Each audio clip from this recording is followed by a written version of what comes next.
बिस्मिल्लाहिर्रहमानिर्रहीम। शुरू अल्लाह के नाम से जो रहमान और रहीम है। इक़रा बिस्मि रब्बिकल्लज़ी खलक़। पढ़ो ए नबी अपने रब के नाम के साथ जिसने पैदा किया। खलक़ल इंसान मिन अलक़। जमे हुए खून के एक लोथड़े से इंसान की तख्लीक की।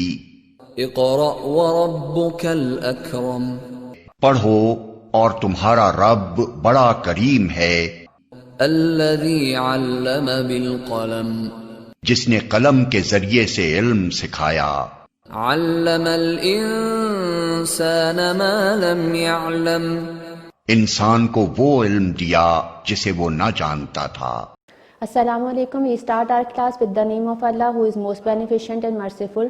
This is class 6 and period is science. Students, we have discussed in our previous class about chapter number 8, that is forces, and today we are going to discuss about chapter number 9, that is how we see things. Students, अगर आपसे ये question किया जाए कि how we see things, हम किस तरह से चीज़ों को देखते हैं, तो ऑब्वियसली आपका आंसर होगा कि we see things through our eyes. आप अपनी आँखों से चीज़ों को देखते हैं। But there is something missing.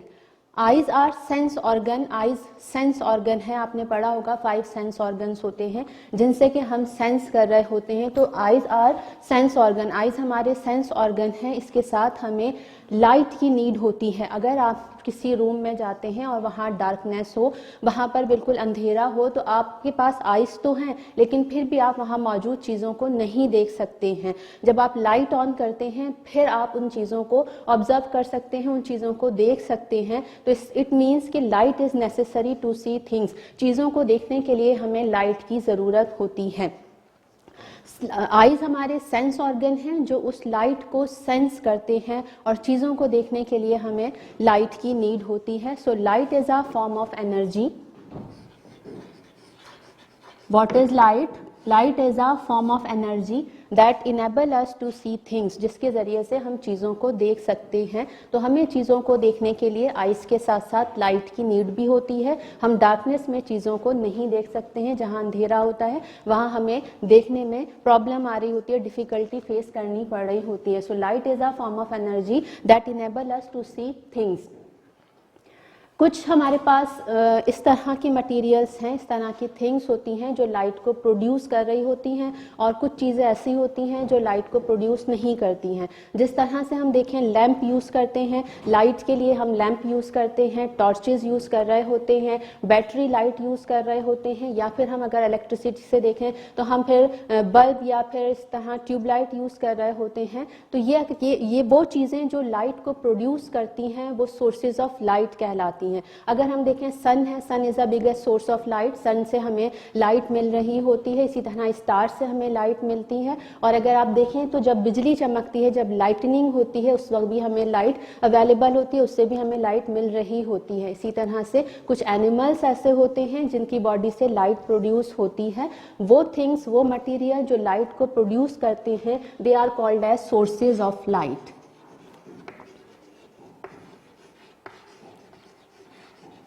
और वो चीज़ें जिनसे लाइट प्रोड्यूस नहीं होती है वो नॉन लाइटिंग सोर्सेस कहलाते हैं, जिनसे प्रोड्यूस नहीं होती। जिस तरह वुड हमारे पास मौजूद है, प्लास्टिक मौजूद है, इस तरह आपकी सराउंडिंग में बहुत सारे मटेरियल ऐसे होते हैं जिनसे लाइट नहीं प्रोड्यूस होती है, वो नॉन लाइटनिंग सोर्सेज कहलाते हैं। और वो चीज़ें जिनसे लाइट प्रोड्यूस होती है उन्हें हम सोर्सेज ऑफ लाइट कहा जाता है या लाइट सोर्सेज कहा जाता है। अब अगर आप ऑब्जर्व करें तो यहाँ पर जिस तरह मैंने सन की एग्जाम्पल दी, स्टार्स की एग्जाम्पल दी, लाइटनिंग की एग्जाम्पल दी, एनिमल्स की एग्जाम्पल दी, ये वो चीज़ें हैं जिनको अल्लाह ताला ने बनाया है, यानी कि ये नेचुरल सोर्सेज ऑफ लाइट हुए। और कुछ जो मैंने एग्जांपल दी, जिस तरह आप कैंडल यूज़ करते हैं, लैंप यूज़ करते हैं, टॉर्चेस यूज़ करते हैं, बल्ब यूज़ कर रहे हैं लाइटनिंग के लिए, तो ये वो सोर्सेज हैं जो ह्यूमन बींग्स ने बनाई हैं, इंसानों ने बनाई हैं। तो इस तरह अगर आप देखें सोर्सेज ऑफ लाइट यहाँ पर अब 2 टाइप्स की हो गई, man made sources and natural sources.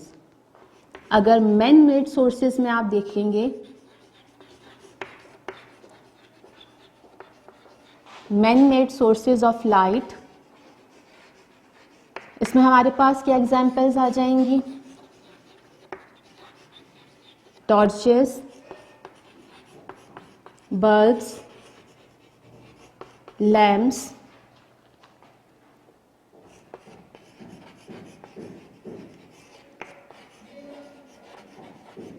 Battery lights, candles. ये तमाम वो सोर्सेज हैं जो कि ह्यूमन बीइंग के बनाए हुए हैं, इंसानों ने बनाए हैं, तो ये main made sources of light कहलाते हैं। इसी तरह अगर हम देखें नेचुरल सोर्सेज ऑफ लाइट, तो नेचुरल सोर्सेज ऑफ लाइट में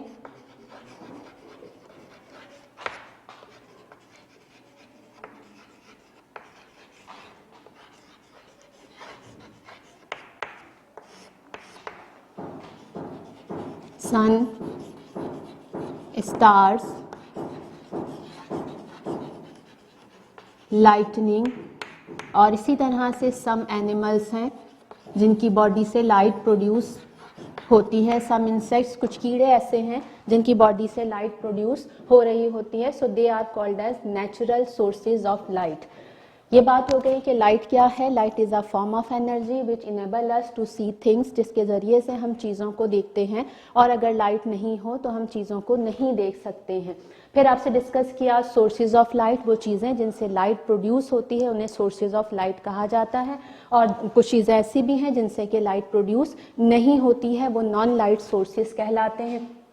सोर्सेज ऑफ लाइट में दो टाइप्स के हो गए, man made sources and natural sources of light. Man made sources में आपको torch, candles, bulbs, lamps, battery lights की एग्जांपल दी। इसी तरह नेचुरल सोर्सेज ऑफ लाइट में सन, लाइटनिंग, स्टार्स भी हमें लाइट प्रोवाइड करते हैं, और कुछ एनिमल्स हैं जो लाइट प्रोवाइड कर रहे होते हैं। अब यहाँ क्वेश्चन ये आता है कि लाइट और आइज, इन दोनों के थ्रू हम किस तरह से चीज़ों को देखते हैं, किस तरह से हमें दिखाई देता है। लाइट भी मौजूद है, आइज भी मौजूद है, अब हम किस तरह से चीज़ों को देख रहे हैं। यहाँ पर होता क्या है,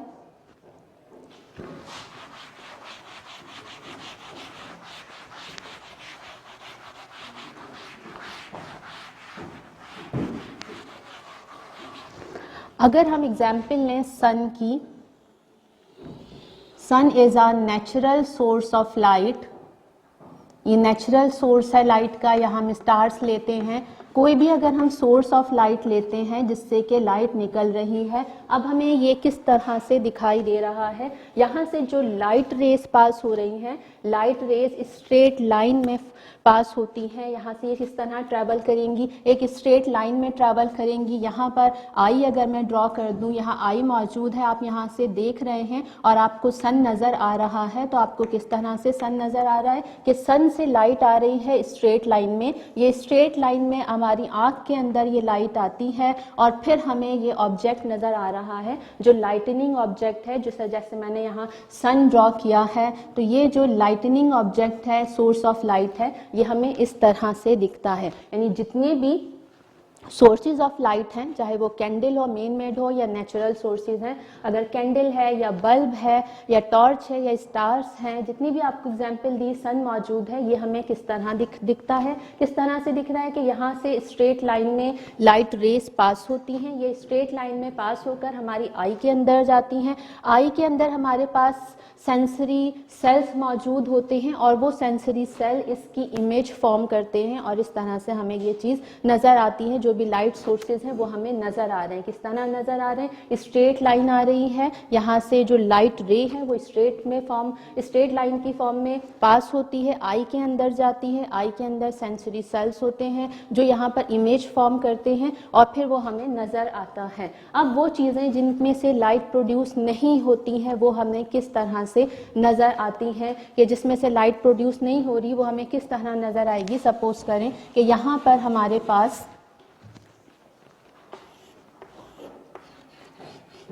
एक ट्री है, और ये ट्री हमें किस तरह से नज़र आएगा,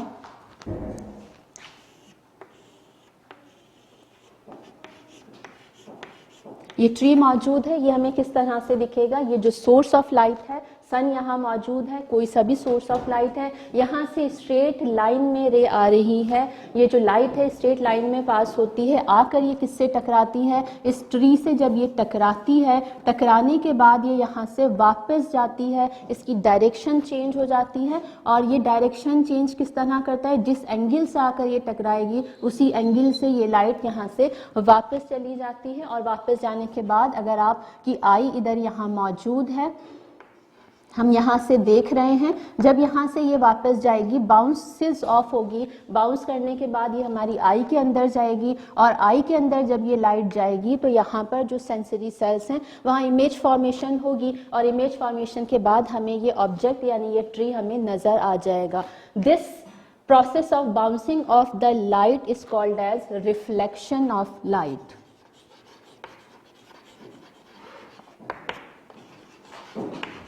तो हमें वो चीज़ें जिसमें से लाइट प्रोड्यूस नहीं होती है, जो लाइट के सोर्स नहीं है, वो हमें किस तरह से दिखते हैं, वो हमें रिफ्लेक्शन के प्रोसेस के थ्रू नज़र आते हैं। जो लाइट के सोर्स हैं उसमें से तो डायरेक्ट लाइट निकल रही है और वो स्ट्रेट लाइन में पास होते हुए हमारी आई के अंदर आती है, आई में आने के बाद इमेज फॉर्म होती है और हमें चीज़ें नज़र आ रही होती हैं। अब जिसमें से लाइट पास नहीं, जिसमें से लाइट प्रोड्यूस नहीं होती है, वो सोर्स नहीं है लाइट का, तो वो हमें किस तरह दिखती है, ये जो लाइट का सोर्स है वहां से लाइट आकर इससे स्ट्राइक करेगी, यहाँ पर आके टकराएगी और टकराने के बाद ये रिफ्लेक्ट होगी, इसकी डायरेक्शन चेंज हो जाएगी और डायरेक्शन चेंज होने के बाद ये कहाँ पर जाएगी, आई के अंदर जाएगी यहाँ पर, और फिर हमें चीज़ें नज़र आएंगी। तो यहाँ पे रिफ्लेक्शन के प्रोसेस के थ्रू हमें वो चीज़ें नज़र आती हैं जिनमें से लाइट प्रोड्यूस नहीं होती। और रिफ्लेक्शन क्या है, the bouncing back of the light, the process of bouncing back of the light is called as reflection of light. कि ये जो प्रोसेस है जिसमें कि लाइट आकर किसी भी ऑब्जेक्ट से टकरा रही है और फिर उसके बाद ये वहाँ से अपनी डायरेक्शन चेंज कर रही है, ये वापस मुड़ कर जाती है और फिर इसको हम कहते हैं रिफ्लेक्शन ऑफ लाइट। तो इस तरह से हमें चीजें नजर आती हैं। कि रिफ्लेक्शन ऑफ लाइट का प्रोसेस हो रहा है, तो आप यहाँ पर देखें कि कुछ चीज़ें हमारे पास ऐसी भी हैं जो शाइन तो करती हैं लेकिन उनमें से लाइट प्रोड्यूस नहीं होती, जैसे कि डायमंड है। डायमंड वो ऑब्जेक्ट है जो चमकता है लेकिन इसमें से लाइट प्रोड्यूस नहीं होती। इसी तरह से अगर हम देखें मून है, चांद भी हमारे पास चमकता हुआ आपको नज़र आ रहा होता है, रोशन नज़र आता है, लेकिन मून की अपनी लाइट नहीं होती है। इसी तरह से तो हमारे पास कुछ ऑब्जेक्ट्स हैं, जैसे मिरर हमारे पास है, मिरर भी आपको शाइनिंग ऑब्जेक्ट में नज़र आता है, चमकता हुआ नज़र आ रहा होता है, लेकिन इसकी अपनी लाइट नहीं होती है। तो बहुत से ऑब्जेक्ट हमारे पास ऐसे हैं जो कि शाइन करते हैं, जो शाइनी सरफेस रखते हैं, लेकिन वो लाइट प्रोड्यूस नहीं करते हैं, वो भी लाइट सोर्स से ही लाइट को ले रहे होते हैं, जो लाइट का सोर्स है उससे लाइट को ले रहे होते हैं और फिर वो चीज़ें हमें नज़र आती हैं। तो आपके पास जो कंसेप्शन है कि मून या चांद की रोशनी होती है, चांद की अपनी लाइट नहीं होती, ये सन लाइट जो मून के ऊपर पड़ रही होती है उसी से हमें वो चांद जो है वो चमकता हुआ नजर आता है। और मिरर भी आपको शाइन करता हुआ दिखता है, जिस तरह से ये हमारे पास मिरर मौजूद है, मिरर भी आपको शाइन करता हुआ दिखता है, लेकिन इसमें से लाइट प्रोड्यूस नहीं होती, ये लाइट का सोर्स नहीं है। इसके ऊपर जब लाइट टकराती है, रिफ्लेक्शन का प्रोसेस होता है, तो फिर हमें यहाँ पर चीज़ें नज़र आती हैं। जिस तरह आप मिरर के सामने खड़े होते हैं और अपने आप को देख रहे होते हैं, तो वो भी किस तरह से हम देखते हैं कि लाइट मिरर हमारी बॉडी से आके टकराती है और हमारी बॉडी से टकराने के बाद, जैसे सपोज करें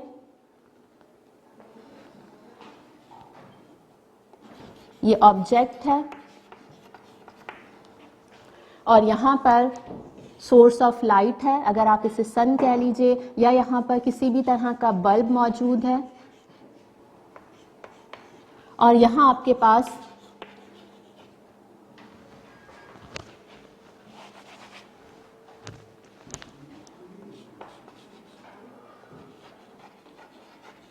मिरर मौजूद है तो आप किस तरह से देखेंगे, इस बल्ब की रोशनी आकर इस ऑब्जेक्ट पे पड़ेगी, इस ऑब्जेक्ट पर जब ये आकर पड़ती है तो यहाँ से क्या होगा, रिफ्लेक्ट होगी, और रिफ्लेक्ट करने के बाद आपके पास कहाँ जाएगी, ये मिरर में जाएगी, और फिर आपकी आई मौजूद है, रिफ्लेक्ट करके ये आपकी आई में जाएगी और आप उसे देख सकते हैं या अपना अक्स देख सकते हैं। तो इस तरह से जो भी हम मिरर के सामने खड़े होते हैं और हमें अपनी ही शक्ल नज़र आ रही होती है, वो भी लाइट के रिफ्लेक्शन के थ्रू होती है। ऐसा नहीं है कि मिरर के अंदर से लाइट प्रोड्यूस हो रही है और फिर हम चीज़ों को, हम अपने आप को देख रहे हैं। तो इस तरह से अगर आप देखें कि जो मून, मैंने आपको कहा कि मून की अपनी कोई लाइट नहीं होती, ये हमें किस तरह से दिखता है कि हमारे पास ये सन मौजूद है और इसी तरह से हमारे पास मून मौजूद है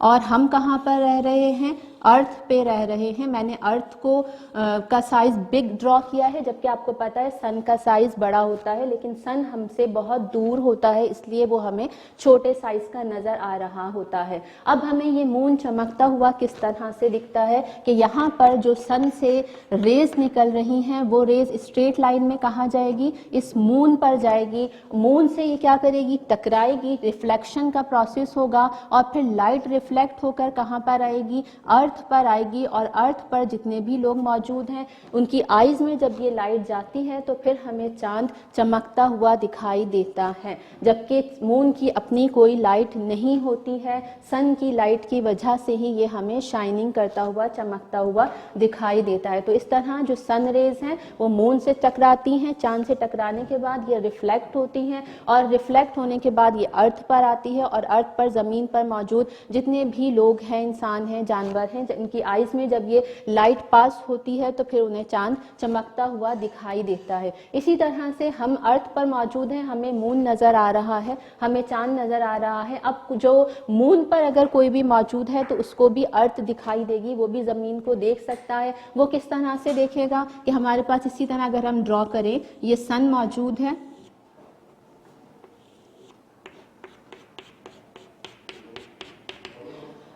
सन है, और यहाँ पर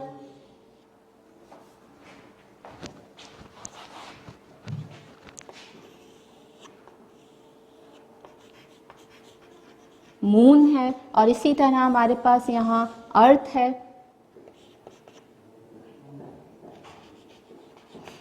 तो अब अगर कोई मून पर मौजूद है तो उसे अर्थ किस तरह दिखाई देगी, ये किस तरह से दिखाई देगी कि जो यहाँ पर सन है, सन की स्ट्रेट लाइट आएगी अर्थ के ऊपर, ये अर्थ पर ज़मीन से टकराएगी और फिर रिफ्लेक्शन का प्रोसेस होगा और ये टकराने के बाद कहाँ पर जाएगी, मून पर जाएगी। तो मून पर अगर कोई भी इंसान मौजूद है, उसकी आइज़ में जब यहाँ से रिफ्लेक्टेड लाइट जाएगी, अर्थ से टकराने के बाद जो रिफ्लेक्टेड लाइट उसकी आई के अंदर जाएगी तो वहाँ पर ये उसका इमेज फॉर्म करेगी, अर्थ का इमेज बनता है और फिर इस तरह हमें अर्थ दिखाई देती है। तो आपको दोनों मेथड बता दिए कि किस तरह से हमें ज़मीन पर मौजूद होते हुए चांद चमकता हुआ दिखता है और किस तरह से अगर कोई मून पर मौजूद है तो वो ज़मीन को देख सकता है।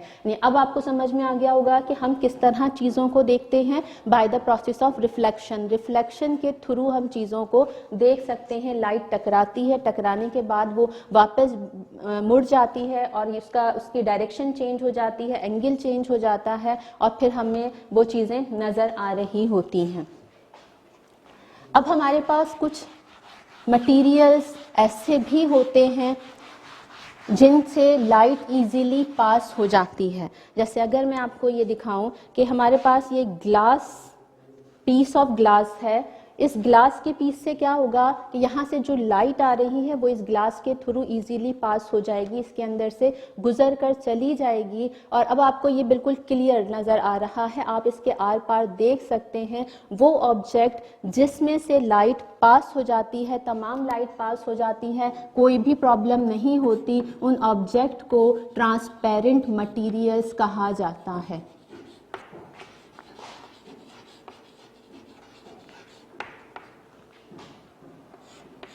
The material which allows the light to pass through it, वो मटीरियल जो अपने अंदर से लाइट को गुजरने देते हैं, उन मटीरियल्स को ट्रांसपेरेंट मटीरियल कहा जाता है। जिस तरह मैंने अभी आपको ग्लास दिखाया कि ग्लास जो है उसमें से आर पार लाइट पास हो सकती है, उसमें से पास हो जाती है, इजीली गुजर जाती है, इसलिए हम उसके दोनों तरफ आराम से देख सकते हैं। इसी तरह अगर क्लियर प्लास्टिक हो, जैसे कि आप क्लियर प्लास्टिक की बॉटल यूज़ कर रहे हैं, उस प्लास्टिक की बॉटल में से भी लाइट पास हो जाएगी और लाइट पास होने के बाद आप उसके दोनों साइड पर इजीली देख सकते हैं। तो वो चीज़ें जिनमें से लाइट इजीली पास हो जाती है वो ट्रांसपेरेंट मटेरियल कहलाती हैं। जबकि कुछ मटेरियल ऐसे होते हैं, जैसे ये मेरे पास वुड का पीस है, इसमें से लाइट पास नहीं होगी, इस वुड के पीस में से लाइट पास नहीं होगी। आप इसके बैक साइड पर नहीं देख सकते हैं, इसके पीछे नहीं देख सकते, क्योंकि लाइट इसके अंदर से पास नहीं हो रही, लाइट इससे टकराकर वापस जा रही है। वो मटेरियल जिसमें से लाइट पास नहीं हो सकती है,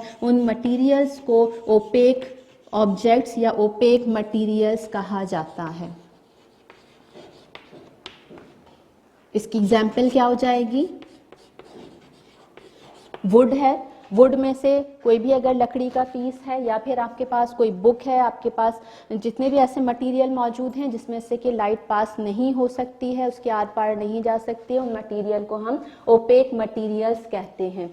अब कुछ मटेरियल हमारे पास ऐसे होते हैं, जैसे अभी आप ये देखें, ये पेपर है, ये सिंपल पेपर है, इसमें से भी लाइट पास नहीं होगी, ये इसके पीछे पास नहीं होगी और आप इसके पीछे क्लियर नहीं देख सकते हैं, तो ये ओपेक मटेरियल हुआ। लेकिन अगर आप एक टिश्यू पेपर लेते हैं या फिर आप एक ट्रेसिंग पेपर लेते हैं, ट्रेसिंग पेपर और टिश्यू पेपर में क्या होगा, लाइट पास होगी, इसमें से तमाम लाइट नहीं पास होती, कुछ लाइट पास होगी और कुछ लाइट इसमें से पास नहीं होगी। तो आप इसके पीछे की चीज़ों को धुंधला देख सकते हैं, वो इतनी क्लियर आपको नज़र नहीं आती, लेकिन वो जो होती है धुंधली शक्ल आपको नज़र आ रही होती है। जैसे आप ट्रेसिंग पेपर यूज़ करते हैं अपनी डायग्राम को ट्रेस करने के लिए, तो उसमें से भी आपको क्लियर पिक्चर नज़र नहीं आती, लेकिन धुंधली नज़र आ रही होती है। सो इस तरह के मटीरियल जिसमें से कुछ लाइट पास होती है और कुछ लाइट पास नहीं होती, सम लाइट पास हो जाती है, उन मटीरियल्स को ट्रांसल्यूसेंट मटीरियल्स कहा जाता है।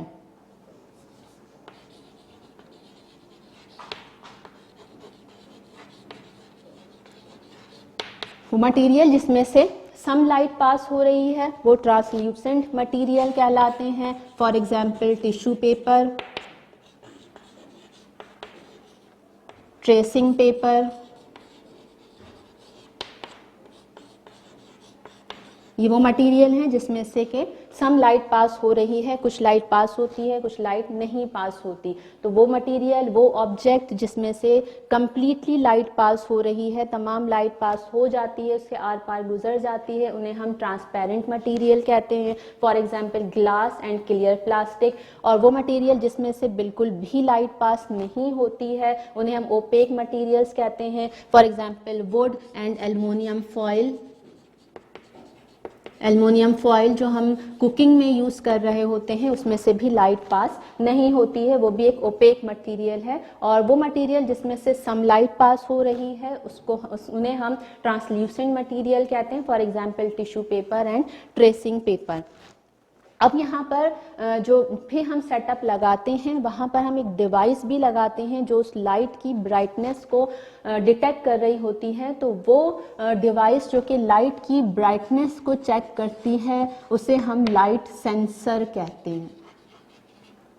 वो डिवाइस जो लाइट की ब्राइटनेस चेक कर रही है उसको हमें डिटेक्ट करके बताती है ब्राइटनेस कम है, ज़्यादा है, उस डिवाइस को लाइट सेंसर कहा जाता है। अब अगर हम देखें तो कुछ मटेरियल ऐसे होते हैं जिनकी सरफेस शाइनी होती है और कुछ मटेरियल ऐसे होते हैं जिनकी सरफेस शाइनी नहीं होती है, रफ सरफेस होती है। जैसे ये स्पून है, ये मेटल का स्पून है, इसकी सरफेस शाइनी है। और इसी तरह से ये वुड का पीस है, इसकी सरफेस शाइनी नहीं है, डल सरफेस है। तो मटेरियल कोई सा भी हो, चाहे उसकी सरफेस शाइनी हो या डल सरफेस हो, रिफ्लेक्शन का प्रोसेस दोनों मटेरियल से होता है, चाहे डल हो या शाइनी मटेरियल हो, रिफ्लेक्शन होगा, हमें चीज़ें नज़र आएंगी। लेकिन होगा क्या कि जो शाइनी सरफेस होती है उसमें से रिफ्लेक्शन का प्रोसेस हम बेटर तौर पर देख सकते हैं, उसका रिफ्लेक्ट करने का प्रोसेस बेटर होता है, ज़्यादा बेहतर तरीके से लाइट रिफ्लेक्ट कर सकती है, जबकि डल सरफेस से इतनी ज़्यादा लाइट रिफ्लेक्ट नहीं करती है। लेकिन रिफ्लेक्शन दोनों में हो रहा है, चाहे डल सरफेस हो या शाइनी सरफेस हो, और हमें दोनों ऑब्जेक्ट क्लियरली नज़र आती हैं। अब हम आ जाते हैं कि कुछ मटेरियल ऐसे अभी आपको बताए ओपेक मटेरियल है कि इसके अंदर से लाइट पास नहीं हो सकती है।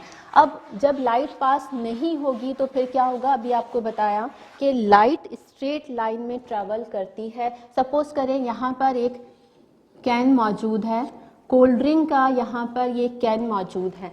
अब लाइट आ रही है, ये सन है, सोर्स ऑफ लाइट है, लाइट आती है और इस कैन से टकराती है। अब ये इसके पीछे नहीं जा सकती क्योंकि ये ओपेक मटेरियल है, इसमें से लाइट पास नहीं होगा। जब लाइट इसके अंदर से पास होकर नहीं जाएगी तो अब क्या होगा, यहाँ पर रुकावट हो गई, लाइट के रास्ते में एक रुकावट आ गई है, जिसकी वजह से यहाँ पर क्या होगा, एक शेड फॉर्म होगा, यहाँ पर एक डार्क एरिया फॉर्म होगा। ये कैन है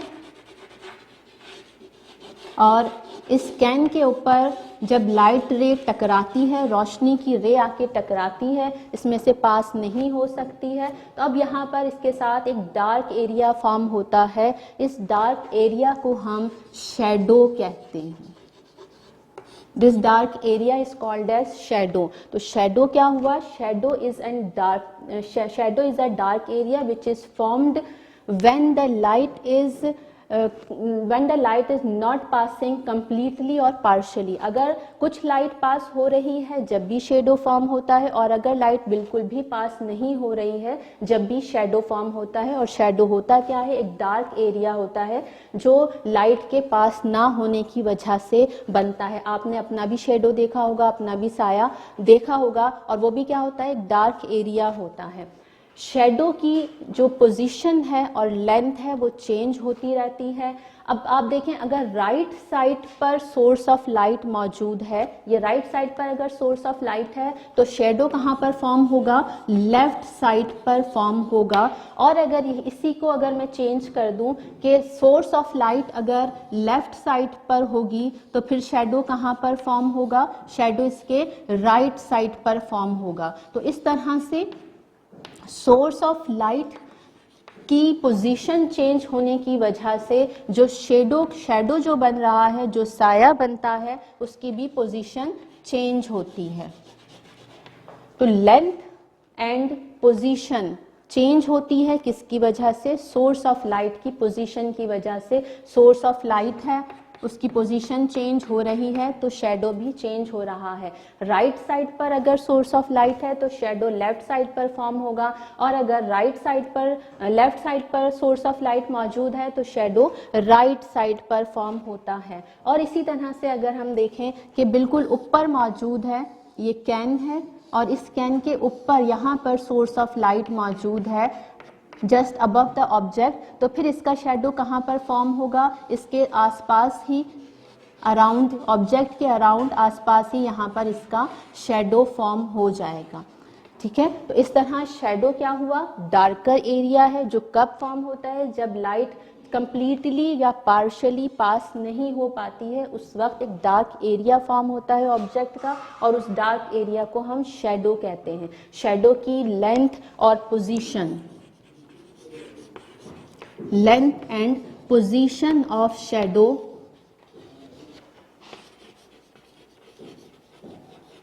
कैन बी चेंज्ड। ये चेंज्ड हो सकती है, क्यों चेंज्ड होगी, सोर्स ऑफ लाइट को देखते हुए कि सोर्स ऑफ लाइट कहाँ पर मौजूद है, उसके हिसाब से उसकी शेडो की पोजीशन और लेंथ चेंज होती जाती है।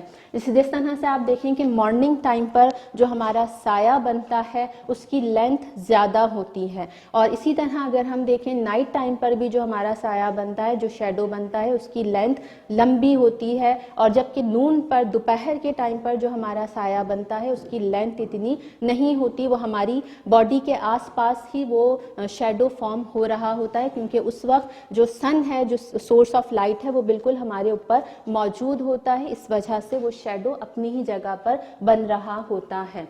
शेडो आपको समझ में आ गया, डार्कर एरिया है जो किस वजह से फॉर्म हो रहा है, जब ऑब्जेक्ट में से लाइट पास नहीं हो सकती, कंप्लीटली पास नहीं हो सकती या पार्शियली पास नहीं हो सकती, उस वक्त हमारे पास शेडो फॉर्म होता है। लेंथ और पोजीशन चेंज होती है। क्यों चेंज होती है? सोर्स ऑफ लाइट की अगर पोजीशन चेंज होगी तो उसी तरह से शेडो की भी लेंथ और पोजीशन चेंज होगी, और इसी तरह से शेडो की शेप भी चेंज हमारे पास होती है। अब अगर आप ये देखें कि ये वुड का पीस है और ये वुड एक ओपेक ऑब्जेक्ट है, इसके अंदर से लाइट पास नहीं हो सकती, इसका जो शेडो बनेगा वो डार्कर होगा, क्योंकि इसमें से कंप्लीटली लाइट पास नहीं हो रही, बिल्कुल भी लाइट पास नहीं होती है। सो वो ऑब्जेक्ट जो ओपेक होते हैं, जिसमें से बिल्कुल लाइट पास नहीं होती, उनके शेडो डार्कर होते हैं as compare to translucent object. जैसे मैंने आपको ये टिश्यू पेपर दिखाया या ट्रेसिंग पेपर हो, तो ये ट्रांसल्यूसेंट है, इसमें से पार्शियली लाइट पास होती है, कुछ लाइट पास होती है,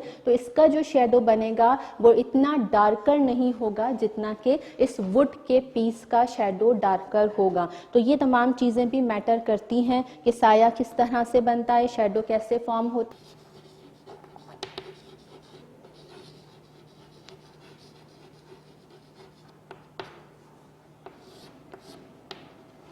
Now student, let's move towards the exercise, and exercise is present on page number 178, and here are review question.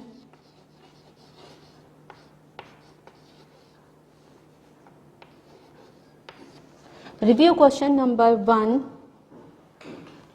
is classify the question number 1 classify the following into 2 groups. आपको यहाँ पर कुछ materials के name दिए गए हैं और आपको यहाँ पर क्लासीफाई करना है, एक टेबल बनाना है और इसमें लाइट सोर्सेज और नॉन लाइट सोर्सेज बताने हैं, कौन से लाइट सोर्सेज हैं और कौन से नहीं हैं। आप इस तरह से कॉलम बनाएंगे, एक साइड आप लिखेंगे लाइट सोर्सेज और अदर हैंड पे आप लिखेंगे नॉन लाइट सोर्सेज, यानी वो चीज़ें जिसमें से लाइट प्रोड्यूस हो रही हैं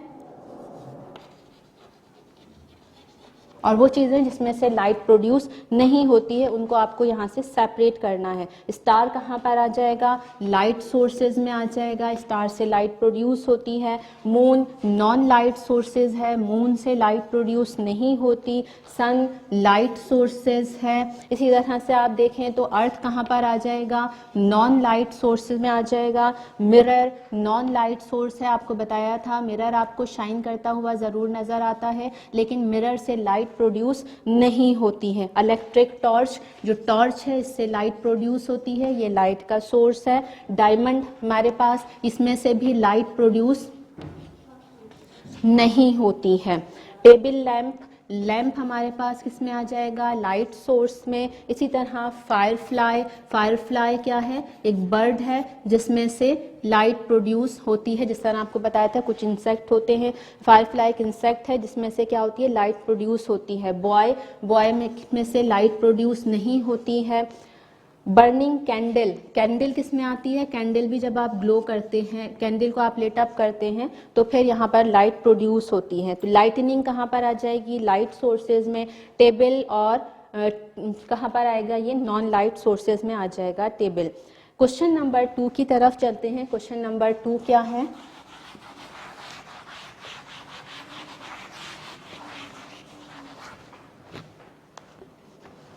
Question number 2 is an owl hunts at night suggest why it has big round eyes, कि जो ओल है वो कहाँ रात के टाइम पर उसको नज़र आता है या वो रात के टाइम पर अपना शिकार करता है। तो ये पूछा जा रहा है कि इसकी आइज राउंड और बिग क्यों होती हैं।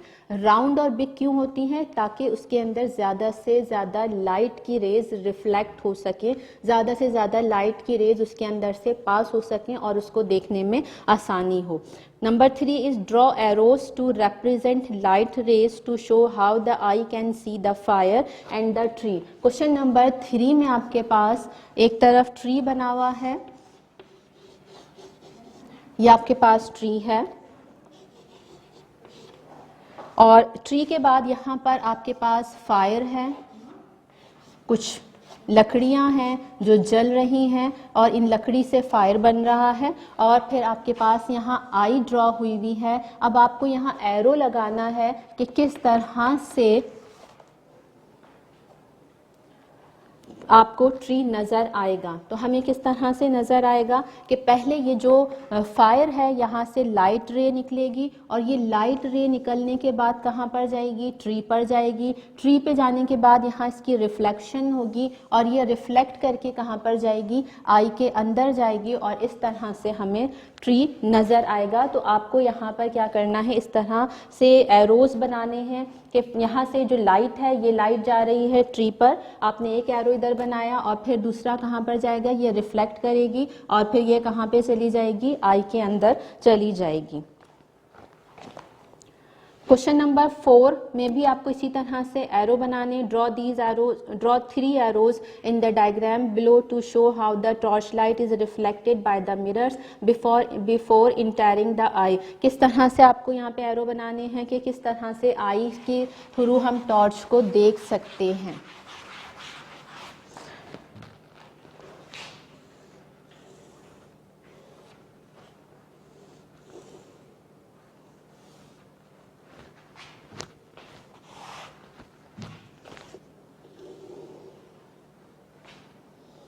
इस तरह की पिक्चर आपके पास ड्रॉ हुई हुई है, यहाँ पर आई ड्रॉ हुई हुई है और यहाँ पर एक टॉर्च बनी हुई है। अब आपको यहाँ पर एक मिरर इधर पर अटैच नज़र आ रहा है और दूसरा मिरर इधर अटैच नज़र आ रहा है। आपको यहाँ पर एरो फॉर्म करने हैं कि किस तरह से ये आई जो है इस टॉर्च को देख सकती है।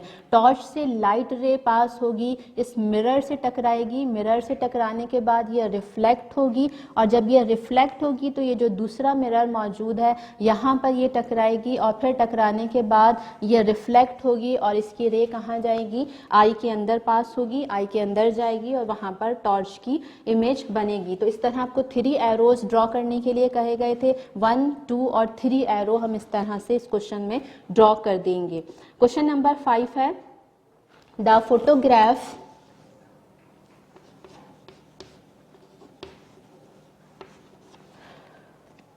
Below shows a set of day and night curtains. आपके यहाँ पर डे कर्टन्स भी शो किए गए हैं, नाइट कर्टन्स भी शो किए गए हैं। जो नाइट कर्टन्स हैं वो डार्क कलर के हैं, ब्लैकिश कलर में दिखाए गए हैं और डे कर्टन्स आपको वाइटिश कलर में दिखाए गए हैं। क्वेश्चन आपसे पूछा जा रहा है which set of curtain is made of material which allows some light to pass through. कौन से मटेरियल के अंदर से लाइट पास हो सकती है, नाइट के अंदर से या डे कर्टन में। डे कर्टन का कलर आप देखें लाइट है, वाइटिश कलर है, इसमें से कुछ लाइट पास हो सकती है। तो आपका आंसर यहाँ पर क्या होगा? Day curtain. जो ए का आंसर है उसमें आ जाएगा डे कर्टन। डे कर्टन के अंदर से कुछ लाइट पास हो सकती है। इस तरह के कर्टन यहाँ लगाए गए हैं कि इसमें से कुछ लाइट पास हो जाए। और क्यों कि कुछ लाइट पास होगी, जो अंदर है रूम के अंदर वाला तो बाहर देख सकता है, लेकिन जो बाहर आउटसाइड द रूम मौजूद है, बाहर जो मौजूद है रूम के, वो अंदर नहीं देख सकता है। बी है which set of curtain is made of material which does not allow light to pass through. आपको वो बताना है जिसमें से लाइट पास नहीं हो सकती है। तो नाइट कर्टन डार्क कलर के हैं, ब्लैक कलर के हैं, इसमें से लाइट पास नहीं होगी, ये ओपेक ऑब्जेक्ट है। और इसमें से लाइट क्यों नहीं पास होगी? नाइट टाइम पर जब आप रात में बल्ब ऑन करते हैं, लाइट ऑन करते हैं, तो आप अंदर से तो बाहर देख सकेंगे, आप खुद तो रूम के अंदर देख सकेंगे, लेकिन बाहर से कोई अंदर नहीं देख सकेगा। तो जो सेट ऑफ कर्टन, जो डे कर्टन है वो ट्रांसल्यूसेंट ऑब्जेक्ट है और नाइट कर्टन जो है वो ओपेक ऑब्जेक्ट है।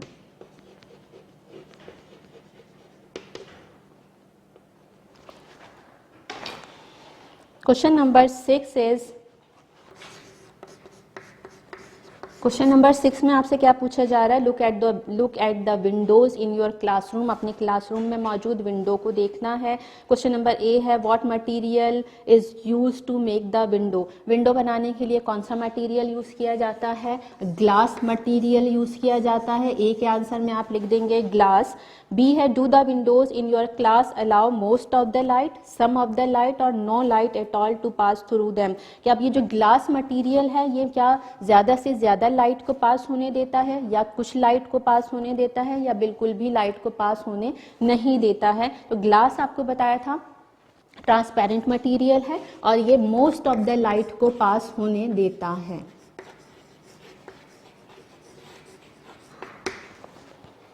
Number C, do the windows reflect light. आपसे पूछा जा रहा है कि क्या विंडो रिफ्लेक्ट करती है, तो इसका आंसर क्या होगा? यस, यहाँ पे ग्लास मौजूद है और यहाँ पर भी रिफ्लेक्शन का प्रोसेस होगा। Question number 7, with your classmate discuss which type of material, transparent, translucent और opaque is most suitable for each of the following purpose. A है आपके पास, to wrap a surprise gift.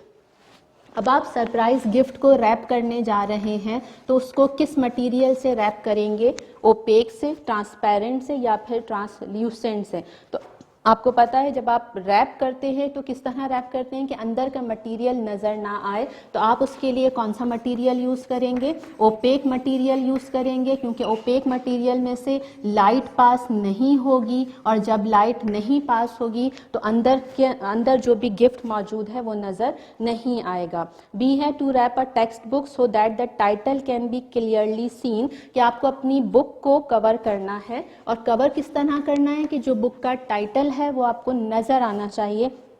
तो इसके लिए आप कौन सा मटेरियल यूज करेंगे? ट्रांसपेरेंट मटेरियल यूज करेंगे। ट्रांसपेरेंट मटेरियल में से तमाम लाइट पास हो जाती है और चीज़ें क्लियर नज़र आती हैं। हमें बुक का टाइटल कवर देखना है, इसलिए हम उसके ऊपर ट्रांसपेरेंट मटेरियल का कवर चढ़ाएंगे।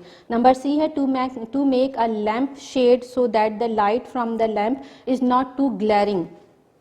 लैम्प का शेड बनाना है, साया बनाना है इस तरह से कि वो बहुत ज़्यादा चमकता हुआ नज़र नहीं आ रहा। तो यहाँ पर फिर क्या होगा? ट्रांसल्यूसेंट मटेरियल से आप इस लैम्प को जब रैप कर देंगे तो ट्रांसल्यूसेंट मटेरियल क्या करेगा? कुछ लाइट को पास होने देगा और कुछ लाइट को पास नहीं होने देगा। जब इसमें से कुछ लाइट पास होगी तो जो शेड होगा वो कैसा होगा? ना ज़्यादा क्लियर नहीं होगा। Question number 8 is, which material, aluminium foil और tissue paper cast a darker shadow. आपको बताना है कि एल्युमिनियम पेपर से शेडो डार्कर बनेगा या टिश्यू पेपर से। आपको ये बताया था कि जो ओपेक ऑब्जेक्ट होते हैं उनका शेडो डार्कर बनता है और ट्रांसल्यूसेंट का डार्कर इतना नहीं होता। तो यहाँ पे एल्युमिनियम फॉइल ओपेक ऑब्जेक्ट है, उसमें से लाइट पास नहीं हो सकती है, जबकि टिश्यू पेपर एक ट्रांसल्यूसेंट ऑब्जेक्ट है, इसमें से सम लाइट पास होती है। तो ओपेक ऑब्जेक्ट का शेडो डार्कर होता है, इसलिए इसका आंसर क्या हो जाएगा? Aluminium foil.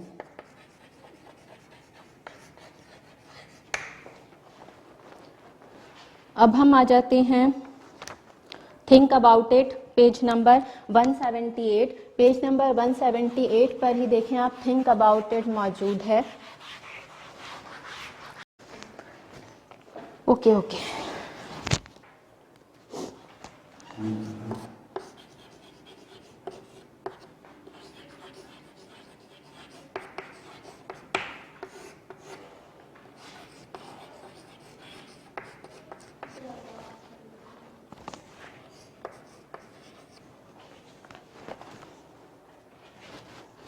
Think about it, page number 178। Think about it में क्या कह रहे हैं? Shadows are different from reflection, कि शेडो रिफ्लेक्शन से डिफरेंट होता है। Complete the table below to differentiate between shadows and reflection. क्या करना है हमें? हमारे पास यहाँ पर एक टेबल ड्रॉ हुआ है, आपको यहाँ पर डिफरेंस बताना हैगा कि किस तरह से यहाँ डिफरेंस मौजूद है। क्वेश्चन भी राइट हुआ है, आपको आंसर लिखना है। क्वेश्चन है, हाउ इज इट फॉर्म? किस तरह से फॉर्म होता है? एक तरफ लिखा हुआ है शेडो और दूसरी तरफ यहाँ पर मौजूद है रिफ्लेक्शन। अब आपको यहाँ पर डिफरेंस बताना है कि यहाँ पर शेडो किस तरह बनता है और रिफ्लेक्शन किस तरह बनता है। शेडो कब बनता है? जब लाइट ब्लॉक हो जाती है, जब लाइट पास नहीं होती उस वक्त शेडो फॉर्म होता है। और रिफ्लेक्शन कब बनता है? जब लाइट स्ट्राइक होती है, टकराती है और फिर वापस पलटती है, बाउंसेस बैक होती है, वापस जाती है, फिर रिफ्लेक्शन फॉर्म होता है। तो शेडो में आप क्या लिख देंगे? व्हेन लाइट इज ब्लॉक्ड, किस तरह बन रहा है? जबकि लाइट ब्लॉक हो रही है, व्हेन लाइट इज ब्लॉक्ड। और यहां पर क्या आ जाएगा? When light strikes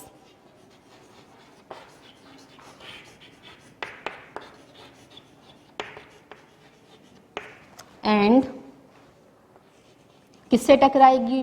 definitely object से ही टकराएगी। When light strikes and bounces back, जब वापस पलटती है तो फिर रिफ्लेक्शन का प्रोसेस होता है। क्वेश्चन नंबर 2 है, इज इट डार्क? कौन सा डार्क होगा, कौन सा नहीं? तो शेडो कौन सा बनेगा? डार्क होगा। यहाँ पर आपके पास कॉलम में है, शेडो में आ जाएगा कि यस इट इज डार्क, ये डार्क होगा। जबकि रिफ्लेक्शन में क्या आएगा? नो, यहाँ पर डार्कनेस नहीं होगी। 3 क्वेश्चन है, what kind of materials cause it to form? कौन से मटेरियल से फॉर्म होता है? शेडो किससे फॉर्म होता है? ओपेक या ट्रांसल्यूसेंट मटेरियल से फॉर्म होता है। ओपेक और ट्रांसल्यूसेंट मटेरियल से शेडो फॉर्म होता है। और जबकि रिफ्लेक्शन जो है स्मूथ एंड शाइनी सरफेस,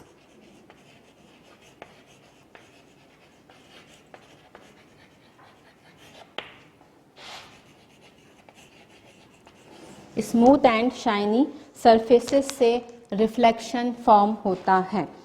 अब हमारे पास है question number think about it है, page number 165। Think about it, page number 165 पर आपसे क्या पूछा जा रहा है? Can you why can you see your own reflection in a calm lake but not in a sea? आप अपना रिफ्लेक्शन, अपना अक्स एक झील के अंदर तो देख सकते हैं, लेकिन आप समंदर के अंदर अपना रिफ्लेक्शन नहीं देख सकते। अब इसका आपको रीज़न बताना है। रीज़न क्या है कि जो काम लेक है वहाँ पर जो सरफेस है वो क्या होती है?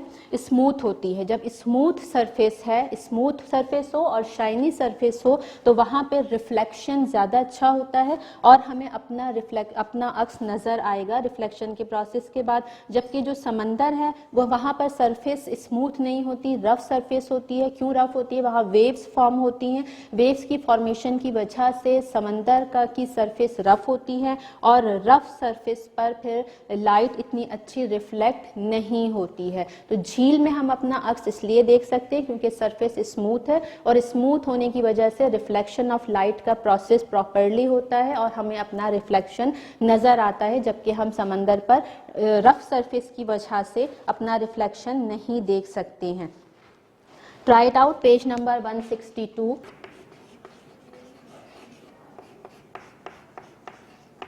Try it out, page number 162। यहाँ पे कह रहे हैं switch on a powerful torch and shine it on a mirror at different angles in a dark room. Torch आपको ऑन करनी है और उसको मिरर के ऊपर आपको उसको की रे डालनी है और उसके बाद क्या होगा? एक डार्क सा रूम है। Trace the paths of the beam of light which is reflected from the mirror. Definitely क्या होगा कि यहाँ पे मिरर मौजूद है। मिरर के ऊपर जब लाइट आएगी तो ये रिफ्लेक्ट भी करेगी। यहाँ से आपने टॉर्च से जब लाइट इसके ऊपर एक लाइट बीम पास करी है तो जब ये मिरर पर आएगी तो मिरर से टकराने के बाद क्या होगा कि ये रिफ्लेक्ट करेगी, बाउंस बैक हो जाएगी। अब यहाँ पे क्वेश्चन आपसे क्या पूछा जा रहा है? Do the paths of the reflected light beam change when the angle eight which light hits the mirror is change? कि क्या यहाँ पे पाथ चेंज होगा? यहाँ पे अगर हम परपेंडिकुलर ड्रॉ करें तो 2 एंगल बनते हैं। एक यहाँ पर एंगल बन रहा है और एक दूसरा एंगल फॉर्म हो रहा है। यहाँ पर ये एंगल क्या कहलाते हैं? ये एंगल ऑफ इंसिडेंस कहलाएगा और ये एंगल ऑफ रिफ्लेक्शन कहलाता है। ये जो रे आ रही है ये एंगल फॉर्म कर रही है, ये एंगल ऑफ रिफ्लेक्शन इंसिडेंस कहलाएगा और जब रिफ्लेक्ट हो रही है लाइट तो ये कहलाएगा एंगल ऑफ रिफ्लेक्शन। जबकि यहाँ पे जो पहले एंगल फॉर्म होगा वो कहलाएगा angle of incidence.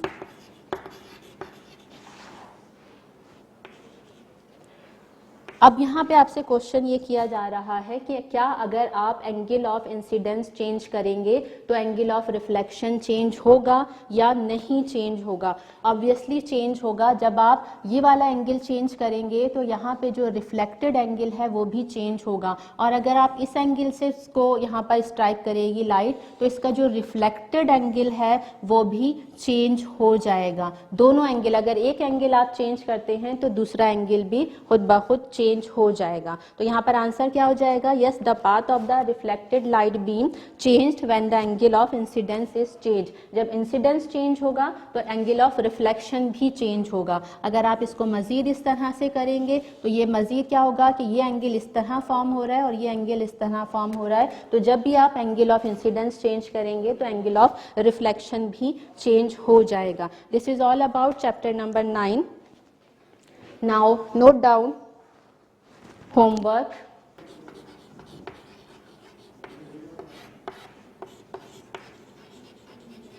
Draw diagram of page number 163. Okay student, we will meet inshallah in our next video with the chapter number 10. Till then, Allah Hafiz.